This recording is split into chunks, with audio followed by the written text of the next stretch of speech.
mendapatkan laporan dari Ketua Umum PSSI bahwa FIFA telah memutuskan membatalkan Piala Dunia U20 di Indonesia.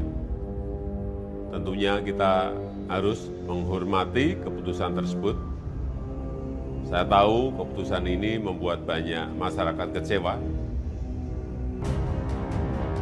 Ganjar dibully akibat tolak timnas Israel pada Piala Dunia Sepak Bola FIFA usia 20 tahun. Dibilang kurang ngopi, Ganjar menyatakan sikapnya menolak timnas Israel sesuai dengan amanat Presiden RI pertama Soekarno yang berkomitmen mendukung kemerdekaan Palestina. Sikap Ganjar tersebut dinilai kurang ngopi alias kurang ngolah pikir atau kurang ngolah informasi terkait perkembangan Israel dan Palestina terkini. Palestina kini sudah merdeka sejak tahun 1988 dalam sidang Majelis Umum Perserikatan Bangsa-Bangsa PBB Kamis 29 November 2012 telah mengakui dan mengesahkan peningkatan status Palestina menjadi non-member observer state alias negara peninjau, yang mana setidaknya PBB mengakui Palestina sebagai negara baru di Timur Tengah. Sebuah negara. Jadi Palestina kini sudah merdeka, sudah punya presiden sendiri, sudah punya parlemen sendiri, bahkan sudah punya duta besar. Di Indonesia ini bisa jadi sasaran awal Ganjar dengan sikap dan pernyataan ini adalah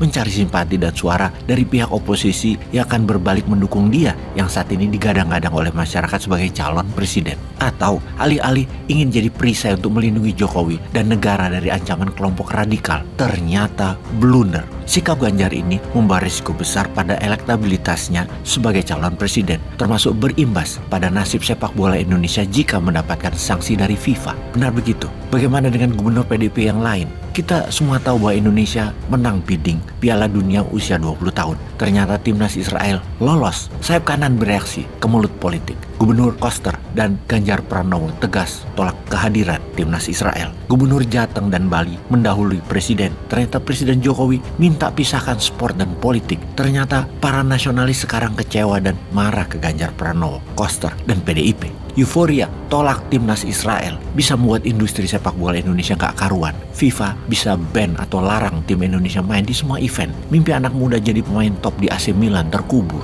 Dunia sepak bola Indonesia runyam, tak bisa main di kelas dunia, hanya kelas antar kampung. Sekitar 500.000 orang di arena sepak bola kan berdampak secara langsung. Presiden Jokowi telah pidato, pisahkan sport dan politik. Seluruh elemen bawahannya, Kementerian Pertahanan, TNI, Polri, kepala daerah, para militernya Jokowi dan lain sebagainya wajib mengamankan polisi pemerintah tersebut. Pidato Pak Jokowi hanya bertahan sehari. European Union melihat celah. Soal nikel masih diingat, ambil peluang, tekan Indonesia, cabut jadi penyelenggara FIFA usia 20. FIFA yang masih European sentris mencoret Indonesia sebagai host under 20-nya World Cup. Presiden dan negara dipermalukan, plus golongan kanan ekstremis. Terima kasih Pak Ganjar yang katanya menjalankan ideologi Pak Karno itu. Alasan FIFA, Indonesia mencampur adukan politik dengan olahraga dan situasi domestik tidak kondusif. Walau dalam tolakannya tidak ada kata Israel, tapi kanjuruhan tetap saja itu sama. Gabungan fundamentalis sayap kanan dan PDIP ternyata sangat ampuh ya, cukup powerful, bisa mempengaruhi keputusan FIFA. Di sini bisa kita simpulkan sepertinya PDIP dan Istana berseberangan dalam hal pesta sepak bola usia 20 tahun yang akan diselenggarakan Mei-Juni 2023 di berbagai tempat di Indonesia karena ada peserta Israelnya. PDIP mengatakan bahwa sesuai dengan Bapak Bangsa selama ada penjajahan di muka bumi, maka para agresor tersebut, penjajah tersebut harus dilawan, salah satunya Israel. Usaha itu dari dua gubernur PDIP yang menyatakan Israel berlawanan dengan keputusan istana, malah hal ini mencoreng marwah presiden. Kita semua juga tahu bahwa FIFA mendukung Yahudi dan banyak organisasi olahraga mendukung Israel. Yahudi ini banyak mafianya. Berani antisemit sedikit saja bisa habis kayak Kanye West. Semua kontrak di cancel. Ini gak main-main, ngutak-ngatik alasan politik dengan Israel yang perlu dipertimbangkan untuk Indonesia kalau nanti mau jadi global player. Harus bermain cantik lah, sabar, dan jangka panjang. Akibatnya sekarang banyak pemain nasional sepak bola yang jadi kecewa. Belum lagi kerugian negara secara finansial dan peluang atlet ke depannya. Berapa kerugian dari kegagalan terselenggaranya acara usia 20 tadi? Pada Juni 2022 anggaran turun sejumlah 400 miliar.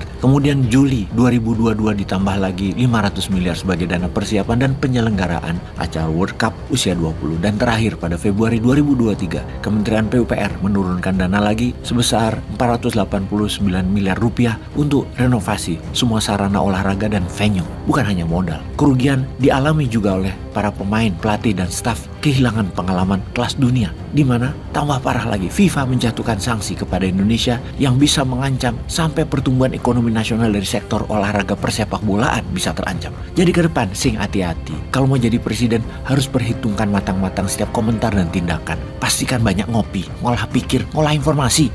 Peace.